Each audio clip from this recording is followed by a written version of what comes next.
Law school admissions is evolving and fast. LSAT medians at T14 law schools are climbing, and the LSAT just underwent the biggest change in over 30 years. If you're applying to law school, understanding recent changes is essential. Today, I'm going to break down for you the 5 biggest trends shaping the LSAT and law school admissions and show you how to turn these shifts to your advantage. First, for those who don't know me, my name is Steve Schwartz. I've been teaching the LSAT since 2005, and I personally increased my own LSAT score from a 152 to a 175. Now, the LSAT has always been a high-stakes test, but it's becoming tougher and tougher to get a top score due to LSAT score inflation. T14 law schools are reporting record high medians, with some reaching 75th percentiles in the high 170s. The T14 LSAT medians are all 170 or above, and schools that once took students with scores in the 150s are now filling their seats with students in the 160s. The LSAT itself has also evolved, of course. The test transitioned from paper to digital tablets in 2019, went fully online in 2020 with the temporary LSAT Flex format due to the pandemic, and now, with logic games being phased out entirely after the June 2024 LSAT, the structure and strategies around the LSAT have changed once again. Add to that LSAC's recent decision to discontinue the LSAT India, the increased number of testing administrations per year, and the broader availability of testing accommodations for extra time, it's clear that we're witnessing a significant shift in how the LSAT and law school admissions are evolving. So today I'm going to unpack what all of this means for you as a law school applicant. I'm going to break down the 5 biggest trends shaping the LSAT and law school admissions, and more importantly, how you can stay ahead of the competition. First off, LSAT score inflation. Recent years, we've seen a sharp rise in top LSAT scores, particularly 170 or above. The biggest factor is the increasing number of test takers receiving accommodations for extra time and extra breaks. Of course, the LSAT is strictly timed, and so accommodations like these can significantly boost test taker scores. While it's leveling the playing field for some students, it's overall raising the overall competitiveness of the applicant pool. Schools like Columbia and Chicago are at 170 plus LSAT medians, and this means your LSAT score has to be exceptional to compete at top schools. Don't just aim for a good enough score, and don't just aim for last year's LSAT medians. Aim to surpass them. If you'd like my help getting a 170 plus LSAT score, if you're aiming for a T14 law school or getting significant scholarship money, or of course both, my team and I would be glad to help you out. At LSAT Unplugged, we offer live online classes via Zoom, on-demand video courses, small group coaching, and one-on-one coaching. You can check out the links below to find out more and to book a call with me and my team. We'd be glad to help you out. Now, while LSAT score inflation is probably the biggest change we've seen in recent years, there are also a number of other significant changes. Of course, secondly, we have the transition to the online testing. The LSAT used to be on paper. It was briefly on tablet.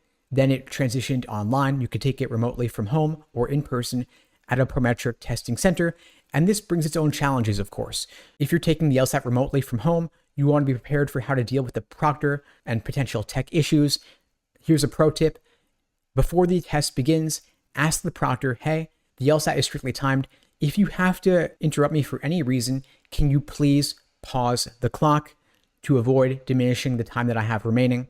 And of course, even better, if you can, take the LSAT in person at a prometric testing center, so that at least that way you're not dealing with a remote proctor who themselves may have a shaky internet connection. And if there's a problem with your device, you can always switch over to another one right there at the center. A small adjustment like how and where you take the test can of course have a huge impact on your score. And of course, don't take your practice tests in books on paper if you'll be taking the LSAT online. Prepare like you're going to experience the LSAT on test day. That's why at LSAT Unplugged, everything that we offer is online, and we have you using LSAC's Law Hub platform for all your practice tests, which is the only platform that replicates exactly what you'll experience on LSAT test day. Third biggest factor in recent years, of course, is the removal of the logic games section.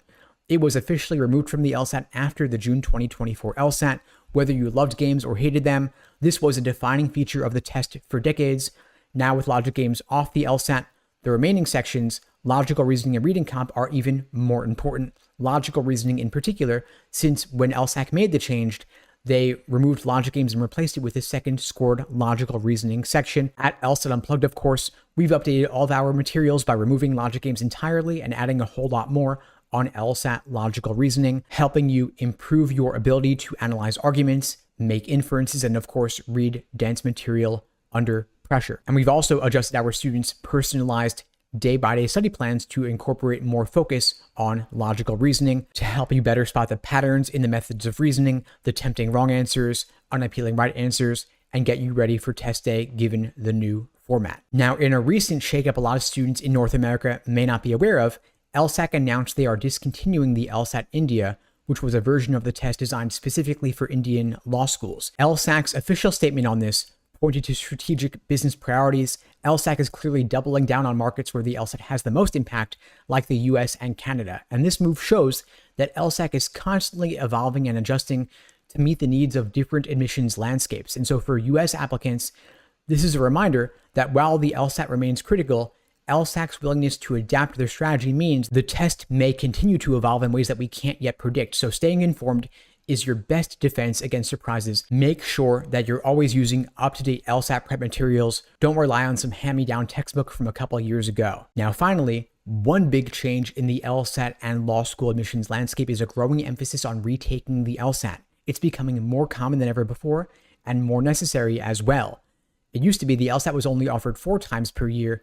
Now it's offered 8 times per year. And so by doubling the frequency of LSAT administrations, this gives applicants more chances to retake the LSAT and aim for higher scores. Law schools do not average multiple LSAT scores, but rather they only take the highest score. And with score inflation and rising LSAT medians, it's more worth it than ever before to retake the LSAT because law schools will not penalize you. You can only benefit from the opportunity to get a higher score. If you don't score higher, no big deal. But even just a point or two more on the LSAT can lead to significant scholarship money, getting into better law schools, or both. But of course, you want to retake with a plan. Without a plan, you're wasting your time and you're damaging your confidence.